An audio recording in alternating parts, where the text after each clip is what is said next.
आणि आता महत्त्वाच्या आपण टॉप 9 बातम्या बघूयात। मल्हारराव होळकरांचे वंशज भूषणसिंहराजे होळकर शरद पवारांच्या भेटीला। शरद पवारांसोबतची भेट राजकीय नव्हती, भूषणराजे होळकरांचं हे स्पष्टीकरण आहे। तर वेळेप्रसंगी समाजासाठी राजकारणात उतरणार असंही वक्तव्य।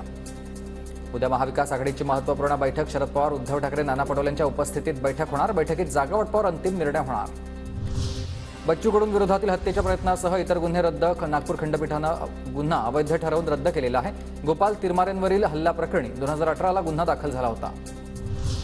पहिल्या टप्प्यातील लोकसभा निवडणुकीसाठी आजपासून उमेदवारी अर्ज भरण्यास सुरुवात होणार। विदर्भातील नागपूर, रामटेक, भंडारा, गोंदिया, गडचिरोली आणि चंद्रपूर या मतदारसंघात आजपासून उमेदवारी अर्ज भरता येणार। शरद पवारांना लोकसभा विधानसभा निवडणुकीत तुतारी चिन्ह वापरता येणार। राष्ट्रवादी काँग्रेस पक्ष शरदचंद्र पवार हे नाव वापरण्याची देखील मुभा। सुप्रीम कोर्टाचा निर्देश।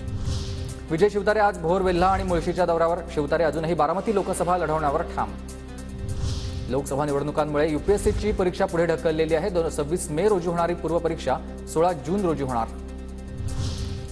माजी एनसीबी अधिकारी समीर वानखेडेंचा राखी सावंत विरोधात 11 लाखांचा मानहानीचा दावा। राखी आणि तिचा वकील अली कासिफ यांनी बदनामी केल्याचा त्यांचा आरोप आहे।